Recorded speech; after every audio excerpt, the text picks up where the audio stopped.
Salut à tous, je reviens aujourd'hui pour vous parler de mes lectures du mois de la fantasy. Donc je vous en ai parlé la première fois et ici je viens terminer ce que j'ai découvert au mois de mai.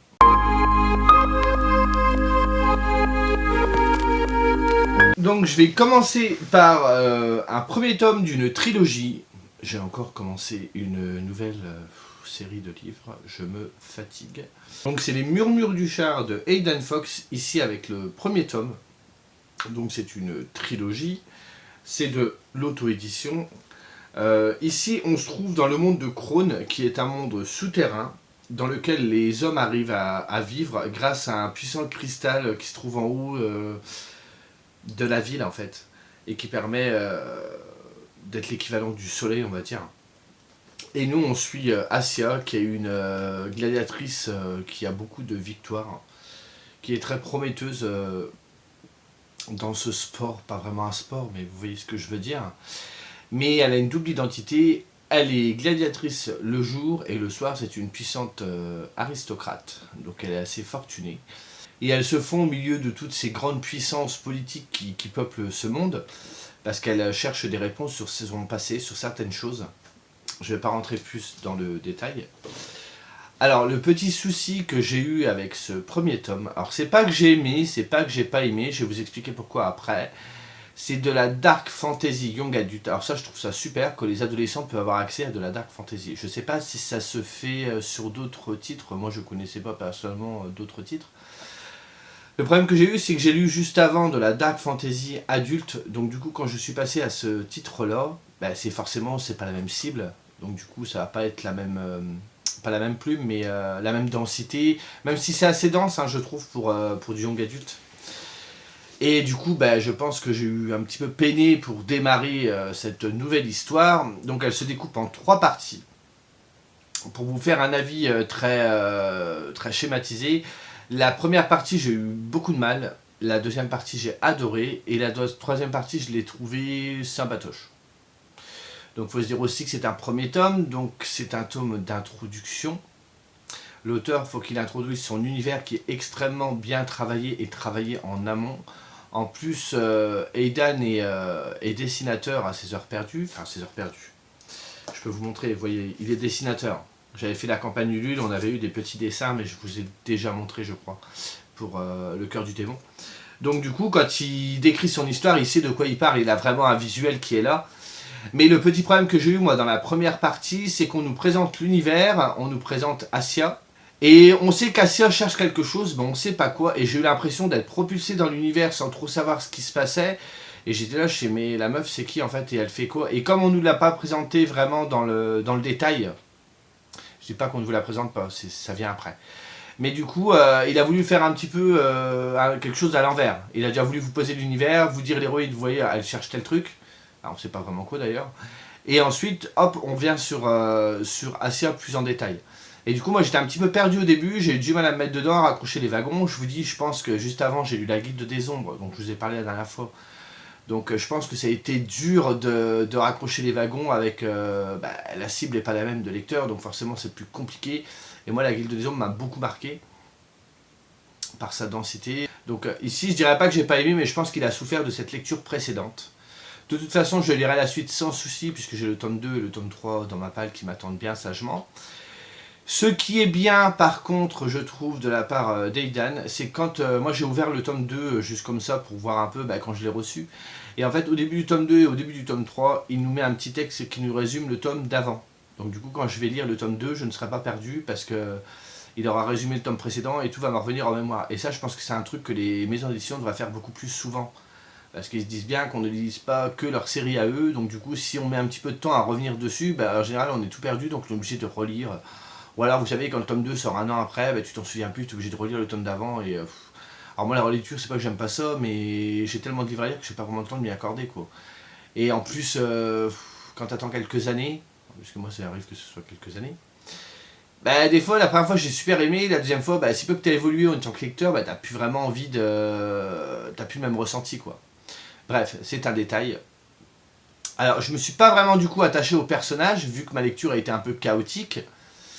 J'ai trouvé par contre que l'univers était assez dense pour du young adulte, qu'il y avait vraiment de l'idée, qu'il a réussi à pousser son truc. On sent vraiment, je crois qu'il y a même une carte d'ailleurs, je sais pas si vous verrez bien, voilà.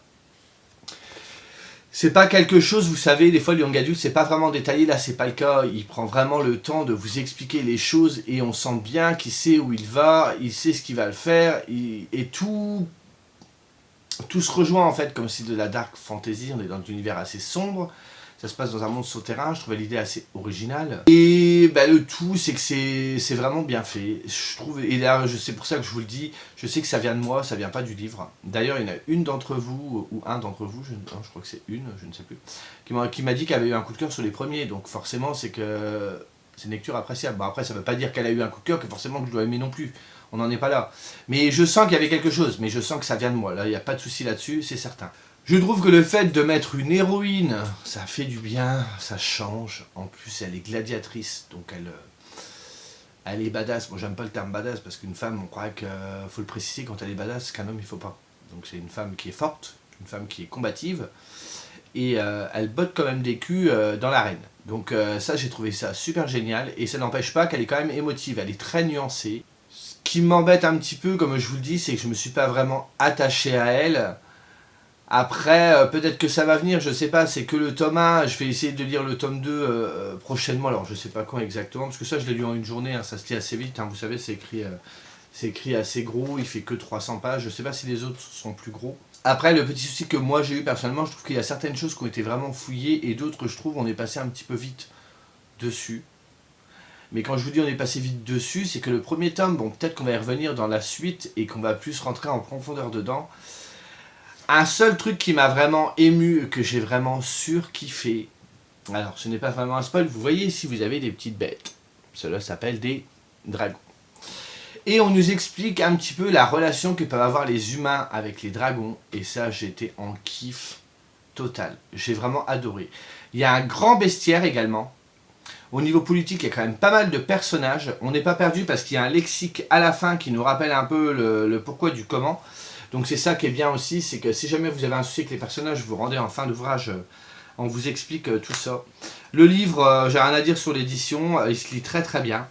Vous avez toujours une en-tête de chapitre avec un petit dessin d'Aidan. En dessous, vous avez toujours, ça fait partie de l'univers, ça rappelle un peu, vous savez quand je vous parlais de Robin Hobb, qui mettait toujours un peu l'univers avec un petit descriptif, c'est un peu le même principe ici. Donc c'est toujours bon à prendre. Et ça reste sympathique. Je vous dis, j'ai pas pu l'apprécier à sa juste valeur parce que justement, bah, c'est la lecture d'avant qui m'a un petit peu rouillé pour celle-ci. Mais je lirai le tome 2 avec plaisir, de toute façon il est là et il n'y a pas de raison que j'aime pas.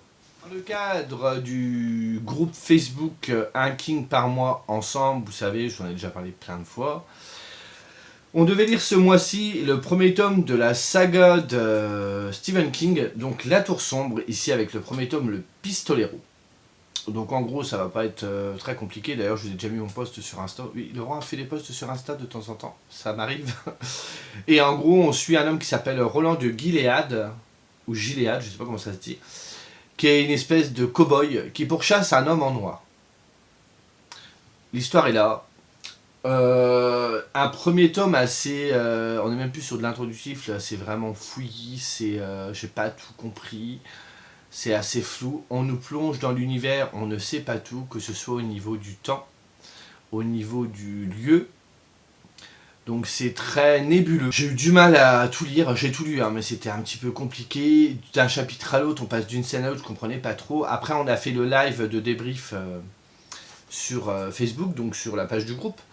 Et je vois un petit peu plus clair, parce qu'on en a parlé, et Armance notamment qui l'avait déjà lu, et elle nous expliquait en fait c'était plus ou moins une succession de nouvelles.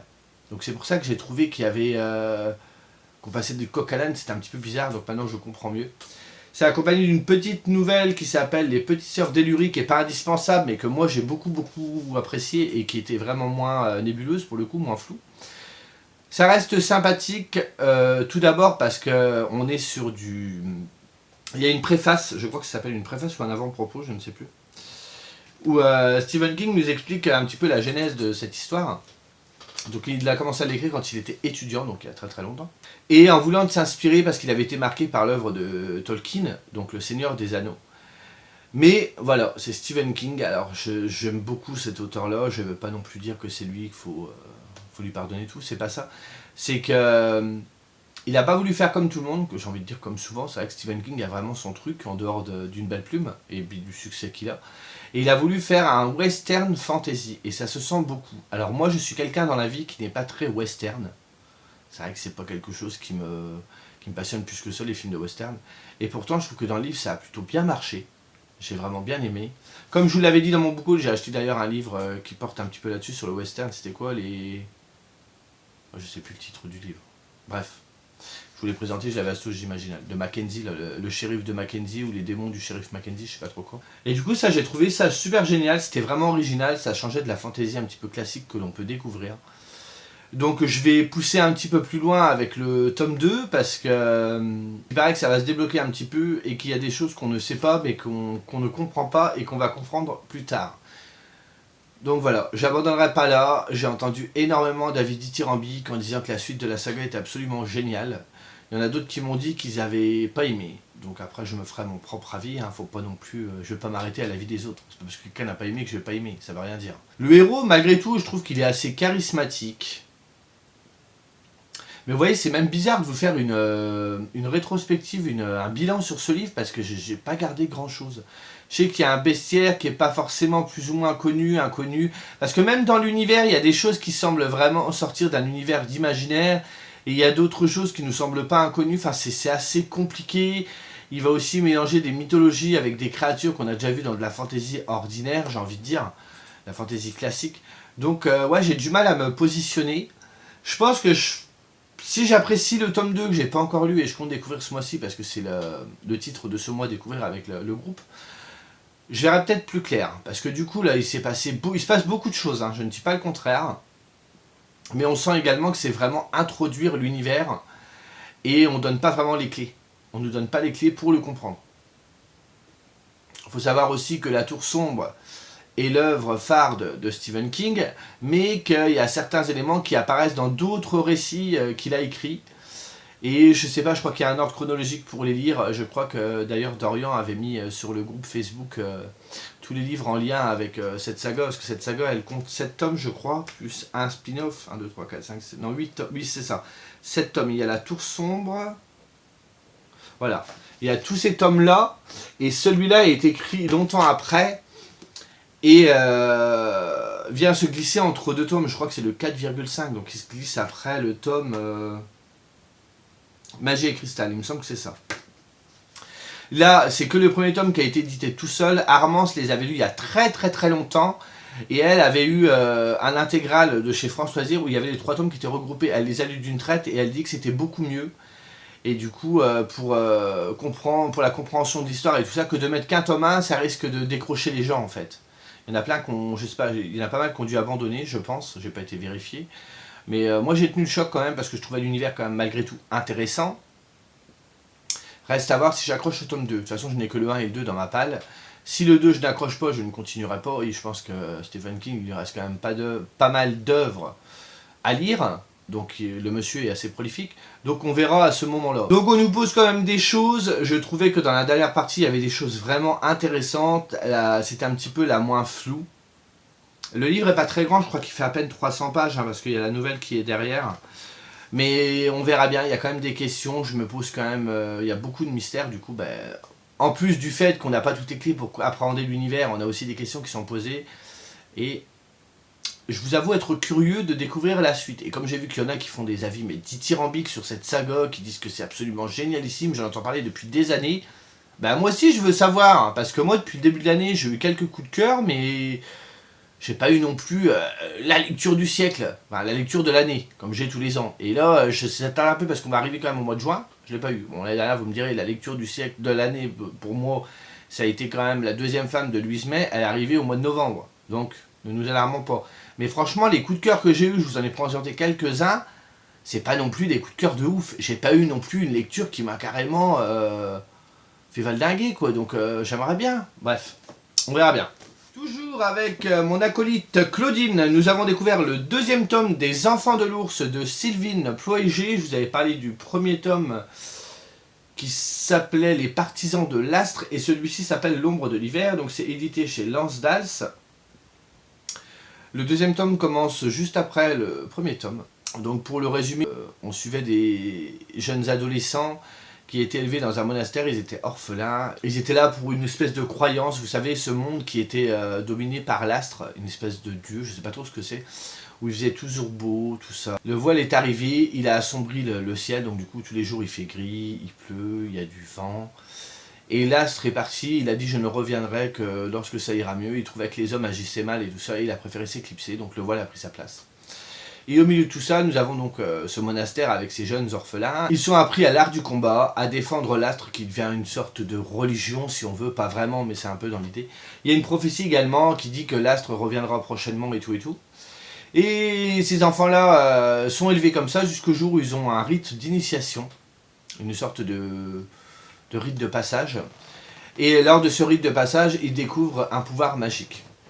Et dans ce premier tome, on leur enseigne certaines choses et les enfants vont comprendre très vite par l'intermédiaire d'un de leurs camarades de tout ce qu'on a pu leur enseigner. Il y a vraiment beaucoup de mensonges et toute leur existence était remise en cause. Donc le tome 1 a porté là-dessus.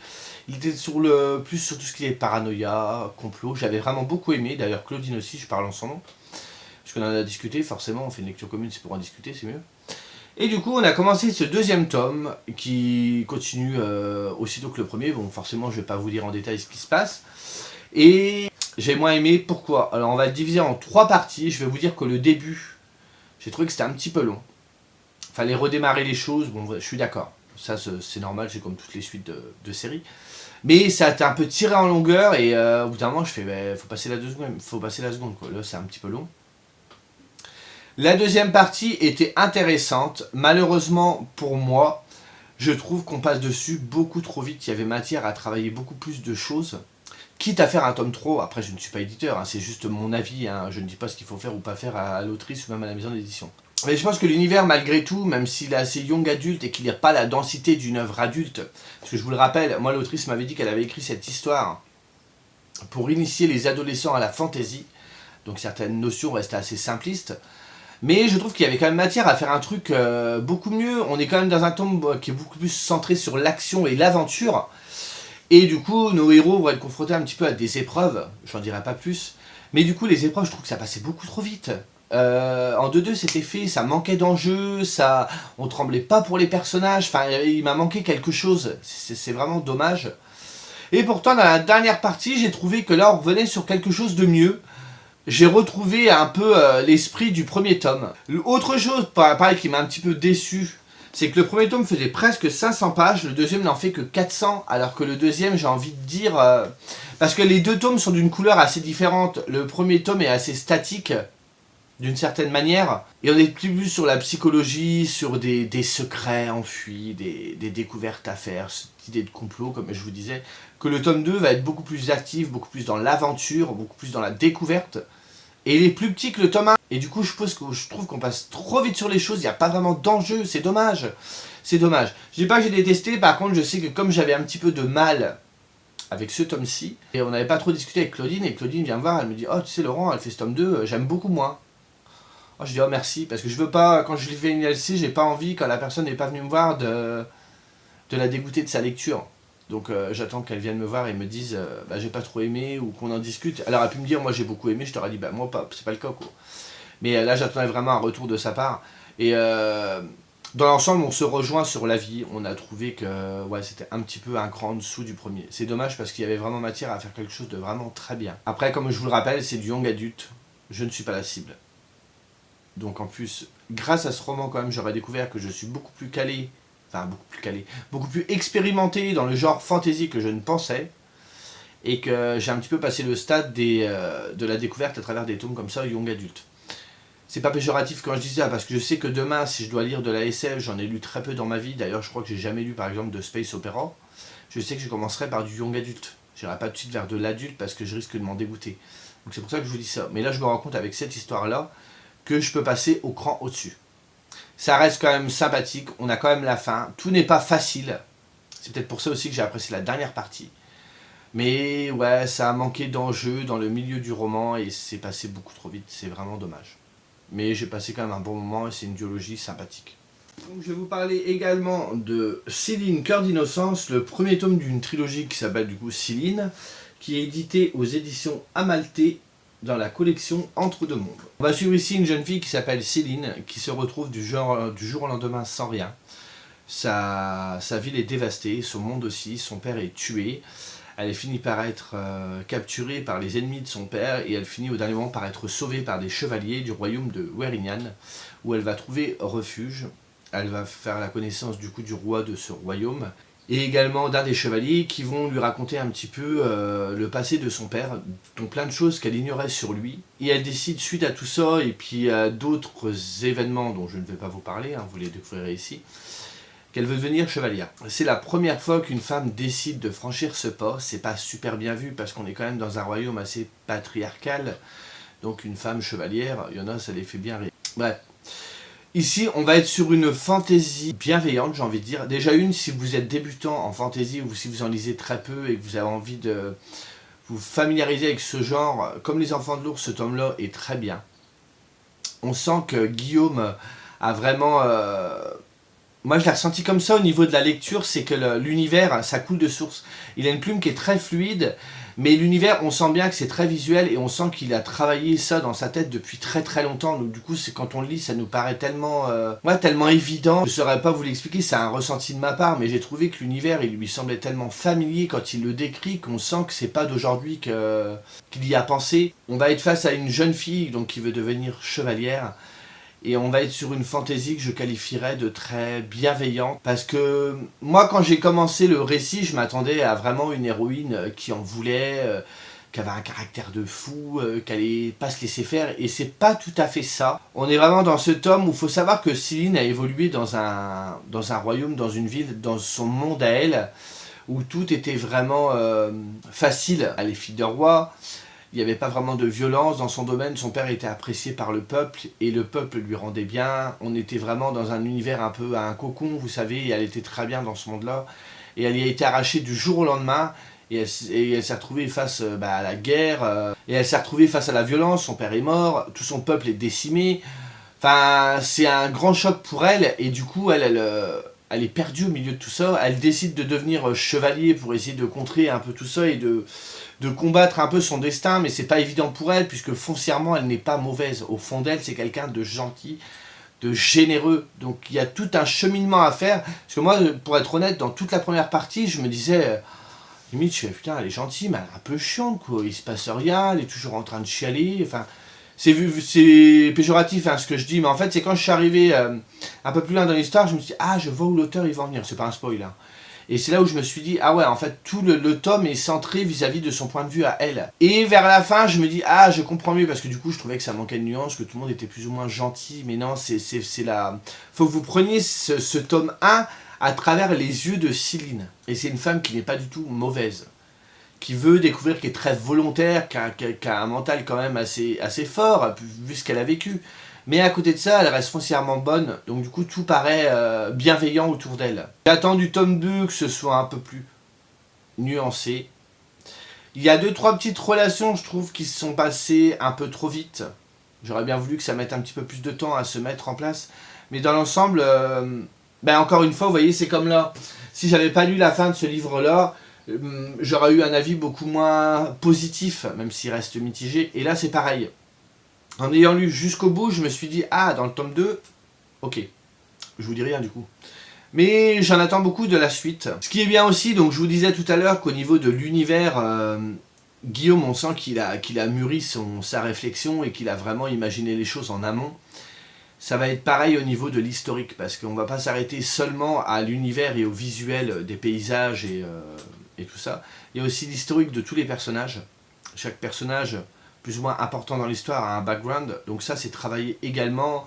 On va nous expliquer par exemple, on va voir les chevaliers de ce royaume-là, on va nous expliquer un peu l'historique de ces chevaliers. Le royaume, on va découvrir comment le royaume est devenu ce qu'il est aujourd'hui. On sent qu'il y a vraiment chez Guillaume la construction d'un univers qui date déjà d'un moment et qu'il a vraiment mis en scène ici, mais qu'il avait vraiment travaillé en amont. Son imaginaire avait déjà fonctionné beaucoup et que l'histoire, il l'avait en lui depuis très longtemps. Dans les dialogues, il y a un petit effet, alors très léger mais toujours appréciable, avec un petit côté moyenâgeux, et moi j'aime bien cette fantaisie médiévale où il parle pas comme nous, quoi. Il y a vraiment ce petit... Ça reste très léger, mais suffisamment pour être mentionné et pour être appréciable dans le récit. Bien évidemment, il y a un petit côté sentimental assumé. C'est très léger, mais je ne sais pas où ça va aller par la suite. Ça ne m'a pas vraiment gêné personnellement.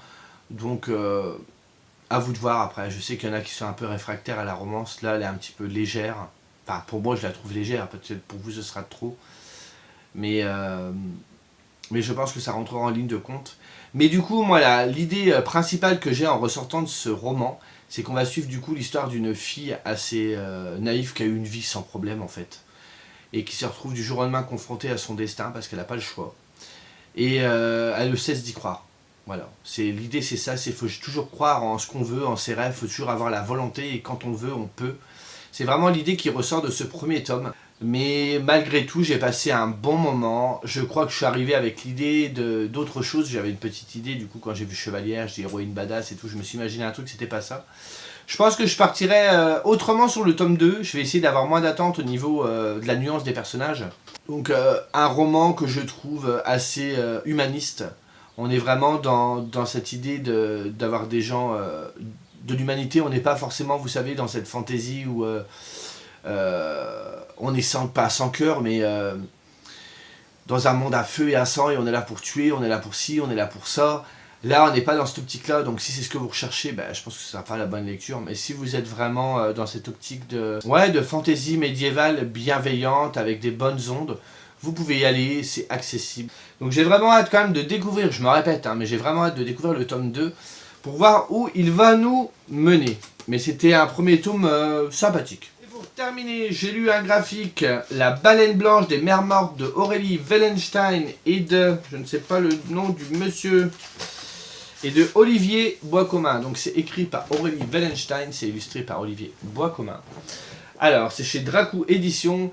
Cette BD, qu'est-ce que c'est? Alors, à la base, Aurélie Wellenstein a écrit un livre que vous devez tous connaître pour la plupart, qui s'appelle Les mers mortes. Et elle est revenue quelques années après, alors je ne sais pas si c'est 1 an ou 2 ans après, avec un autre projet. Ici, on est sur une bande dessinée, mais qui s'inscrit dans le même univers. Alors, comment essayer de vous expliquer les choses de façon simpliste? Parce que je veux pas... Moi, je l'ai lu il y a 2 ans. Donc, dans Mers mortes, les mers n'existent plus, elles sont mortes. Bravo, Laurent. À intervalles irréguliers, la mer revient hanter les hommes et hanter la terre. Donc, en fait, comme il n'y a plus une goutte d'eau, toute la terre entière est envahie de désert, en fait. Et le souci, c'est que la mer revient par vagues, c'est des vagues fantômes, et à l'intérieur duquel il y a toute la faune aquatique, donc les requins, les raies, les poissons, tout ça. Et les poissons sont revenus et ont eu un traumatisme, qu'ils ont été, parce qu'on parle de maltraitance animale au niveau de la faune aquatique, et du coup ils reviennent complètement décharnés, des sortes de zombies fantomatiques si vous voulez, et ils reviennent hanter les hommes, et si un de ces malheureux fantômes a le malheur de vous traverser, vous mourrez sur le coup. Donc on a des villes, donc dans le roman, pour l'instant je parle du roman. Dans le roman, vous avez des villes un peu éparpillées au milieu de tous ces déserts. Ils essaient de se prémunir de ces vagues qui reviennent constamment pour détruire les hommes en fait. Et à côté de ça, il y a des pirates, et ces pirates voguent sur les flots fantomatiques. Et à leur bord, il existe un exorcisme qui lui va détruire justement ces poissons, toute cette faune un peu agressive, mais qui vient juste en fait... se venger entre guillemets. Je vous explique très mal, j'espère que vous comprendrez ce que je dis. Et au final, ces exorcismes aussi ont une autre particularité, c'est qu'ils sont hantés dans leurs rêves aussi par les poissons, c'est-à-dire par exemple si... désolé pour les âmes sensibles, c'est juste pour expliquer. Si les dauphins ont été maltraités dans l'eau au moment de leur mort, donc ils ont été maltraités, ils en sont morts, les exorcistes vont revivre dans leurs rêves ce qu'ont subi les dauphins. Pour vraiment qu'ils comprennent ce que les hommes ont fait sur ces poissons et sur tout le monde aquatique en fait.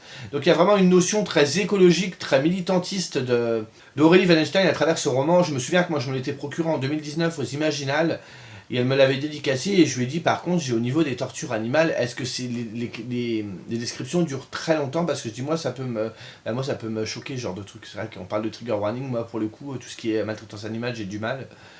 Et au début, Aurélie, je sais pas si elle a été Je pense pas qu'elle l'ait mal pris, mais elle m'a dit, vous vous rendez compte que c'est une réalité et qu'elle veut mettre les gens, vraiment les alerter et leur dire, vous voyez ce qui se passe aujourd'hui, il faut faire quelque chose. Donc elle veut vraiment choquer le téléspectateur, mais pour une prise de conscience, pas choquer gratuitement. Et elle m'a expliqué qu'en fait, si jamais vous voulez découvrir le roman, les descriptions ne durent que sur une page. Donc c'est faisable. Moi je l'ai lu, c'était compliqué, mais ça a été. Et du coup, elle est revenue après avec cette bande dessinée que moi je voulais absolument lire. Alors Mermot, j'avais bien aimé, j'avais pas non plus été transcendé par ma lecture, mais j'avais passé un bon moment. On était sur un post-apo avec une vraie idée derrière, et franchement, c'était bienvenu de la part de Aurélie Wallenstein. Et du coup, on est revenu avec celui-ci. Alors je vais vous montrer quelques planches. Alors déjà, moi je trouve que je trouve ça sublime, hein. Je suis désolé si je trouve ça tellement beau. Les couleurs sont un peu... ouais, pastel, je ne saurais pas trop vous dire. Alors je vais essayer de vous montrer une image où on voit pas des... Alors voilà à quoi ressemble le monde. Le monde sans mer, il ressemble à ça aujourd'hui. Voilà. Donc déjà, comme j'ai pu vous le dire la dernière fois, j'aime beaucoup quand l'auteur revient avec des illustrations et on a vraiment une idée précise visuellement de ce qu'il s'était imaginé dans sa tête. Donc je trouve ça topissime. Et vous avez les vers fantômes donc, qui reviennent. Vous voyez comme la baleine ici qui est un fantôme et qui revient au milieu de ce désert régulièrement. Alors pour le résumer, on est à Paris et il y a deux voyageurs qu'on rencontre, donc qu'on vient de vous montrer, là, cet homme et cette femme là. La femme est là et l'homme est là. Et qui se rencontrent, la femme elle a l'air de danser avec les méduses et le monsieur on ne sait pas trop ce qu'il veut mais il a l'air d'avoir un passé un peu nébuleux. Et ils vont se retrouver dans l'Opéra de Paris. Donc on suit le monsieur qui rencontre cette jeune femme qui danse avec les méduses, je ne sais plus les prénoms. Et il y a un groupe qui va arriver et ils vont croire que cette jeune femme a été attaquée. Et pendant un moment où la mère fantôme est là, parce que c'est par vague, comme je vous dis, après elle disparaît, elle revient, elle disparaît. Ils vont arriver, ils vont commencer à tuer tous ces fantômes. Donc il est tué, c'est une image un peu bizarre, mais oui, il tue des fantômes de poissons. Et ils vont être ensuite expatriés vers l'Opéra de Paris. Et là, ils vont découvrir plusieurs personnes, donc il va y avoir un exorciste. Il y a également un jeune homme qui a été touché partiellement par un poisson et qui a un peu perdu la tête. Et chacun, les avis vont commencer à diverger et on va se retrouver encore une fois. Alors je dis pas que c'est la même histoire, je dis pas que c'est pas la même non plus. On va plutôt étendre toute cette histoire. Je trouve que déjà c'est mis en scène et c'est absolument sublime. Moi je trouve que les dessins étaient super beaux. Je pense pas que vous serez perdu, mais je pense que vous aurez beaucoup plus de facilité si vous lisez le roman avant. Je sais pas, après moi je peux pas me rendre compte puisque j'ai lu le roman avant. Je sais pas si c'est suffisamment expliqué pour que vous compreniez l'univers, mais je pense qu'il est beaucoup plus dense dans le roman que dans la BD. Donc la BD, si vous l'appréciez, vous allez avoir un manque de trop peu. Donc au pire, vous pouvez lire la BD et lire ensuite le roman. Mais moi je suis un peu... Bah déjà, moi j'ai lu le roman, la BD n'existait pas, donc j'ai lu ça dans l'ordre. Mais c'est vraiment sympa, on sent qu'Aurélie Wallenstein a vraiment cette volonté de... la faune aquatique, il serait peut-être temps de faire quelque chose parce que les mers, elles commencent à devenir n'importe quoi. Enfin, avec cette pêche intensive et d'autres choses, le plastique également, quand on retrouve les tortues qui sont carrément étranglées avec des morceaux de plastique, c'est pour ça qu'on a quand même commencé à mettre en place les pailles en papier. Et même si l'univers peut paraître sombre, je trouve que quelque part, Aurélie, elle arrive vraiment à y amener, et surtout sur la BD avec les couleurs où c'est encore différent, une certaine poésie malgré tout. Il y a une espèce de balai avec ces poissons fantômes qui arrivent avec ces vagues et tout. Enfin, il y a vraiment tout un truc.